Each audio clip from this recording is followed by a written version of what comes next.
This is Balance of Power on Bloomberg TV. As the race for Speaker heats up, lines are being drawn in the sand and members are taking sides. Florida Congressman Byron Donalds offered his support for Jim Jordan in a social media post this afternoon, saying, quote, "Jordan has my full support to become the next Speaker of the House. It's time to get back to work for the American people." And Congressman Donalds joins us now. Thank you so much, sir. I know you're working still. You're joining us from the Capitol.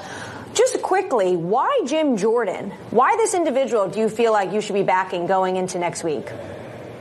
Well, look, it's simple. A couple of reasons. Number one, Jim Jordan can step right into that top leadership spot, lead our conference, and get us back focused on not just doing the appropriations process, but also the accountability of this administration and the Democrats up here on Capitol Hill.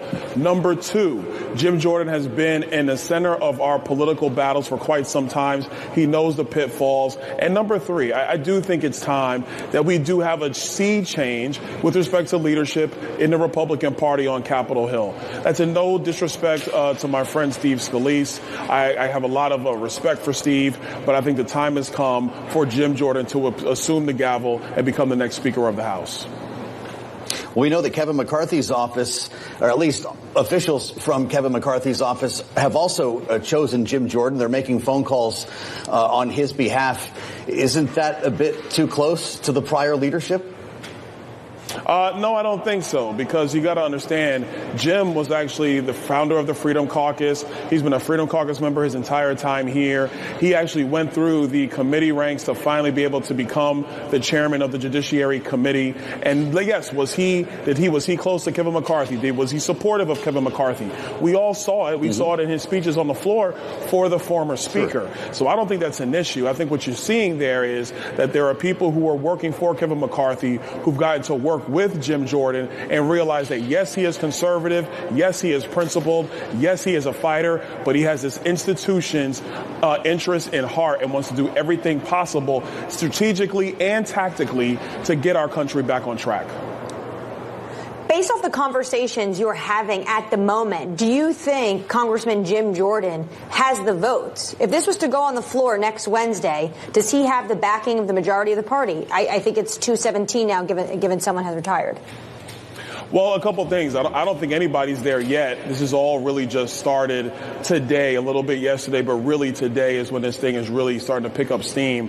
One of the things that's also going on is that in all my conversations that I'm having, members of our conference don't just want the normal process of electing a nominee for Speaker amongst Republicans to just be the majority of the vote.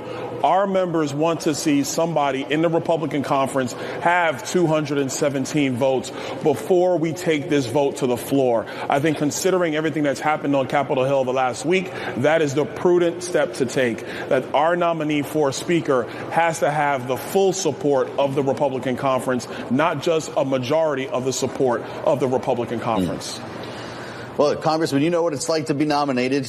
You were more than once in the last Speaker's election, and your name has come up already since Kevin McCarthy was ousted. Congressman Andy Harris is tweeting this very idea right now. And I know that you're not running, but would you answer the call to serve? Look, right now, my support is for Jim Jordan. I want to see that happen. But at the end of the day, we are going to need somebody who's going to be able to lead our party going forward and actually get us prepared to keep a majority going into 2024. I think Jim Jordan's that person. I'm behind him. I appreciate Andy and everything that he's saying. But right now, my support is with Jim.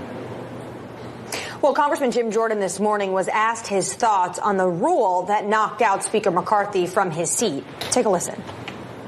If the conference wants that rule changed, if I'm Speaker, I'm not going to go to Democrats to get that done. No way. We will have to decide as 222 Republicans, are we going to change that? That's the only way it gets done if that's what the conference wants. Sir, does the conference need new rules? Should you guys be ditching this motion to vacate by one individual? No, I don't. And look, I did not agree with what Matt did in using the motion to vacate. I voted against the maneuver, but I don't think we need to do that. The motion to vacate has been a part of House rules for almost as long as the country ourselves has been in existence. Nancy Pelosi's the one who changed this rule because she didn't want to have to face her members in her conference if they disagreed with her. I think that it is a tool of any member to represent their district. I also believe it it is the responsibility of the Speaker of the House to understand that and to manage the conference and to manage the entire House, knowing that's in the background. Look, I didn't like what happened yesterday, but I do not believe that the rules should be changed. Those rules empower every member. It takes power away from the speakership and actually divests that amongst the membership, as it should be up here on Capitol Hill. Congressman, there are multiple reports that Donald Trump is being urged to visit Washington and actually address the House Republican Conference over the weekend, early next week, to help weigh in here and maybe act as a kingmaker. These reports suggest that he's also entertained the idea of being an interim speaker himself. I realize the rules would need to change to allow that to happen, but you're close to the former president. Is he on his way to the Capitol? It's possible. I did speak with him this morning. It came up, but nothing was conclusive. It's possible he could come up here on Tuesday. Look, I think, first of all, Donald Trump is way ahead in our primary process to be the Republican nominee, depending on the state, 50 points ahead. But his smallest lead in any of these polls is 20 points. He's focused on becoming our nominee to become the next president. I don't think he wants to be involved in what's going to happen here on Capitol Hill to be the next Speaker of the House. But I do think his voice in our party to get us all back on the same page could be very, very helpful. So, Congressman, just quickly, what did you two discuss this morning? Oh, I'm not going to discuss that with you guys. Look, the same rule I'm going to give to you is what I give for everybody, all the press here on Capitol Hill. When I talk to other members or if I'm talking to the president, I keep that stuff between us. But you got a sense that he might come on Tuesday. Oh, yeah, it's possible. But, the president's going to make his decision, and, he's all within his rights to do that. And Patrick McHenry would want him there? I haven't spoken to Patrick on this one, so I don't know. I mean, well, listen, when you have the former president come on Capitol Hill, every member of the Republican Congress wants to see that. But he's going to make that decision. I'm not sure where Patrick McHenry is on that right now.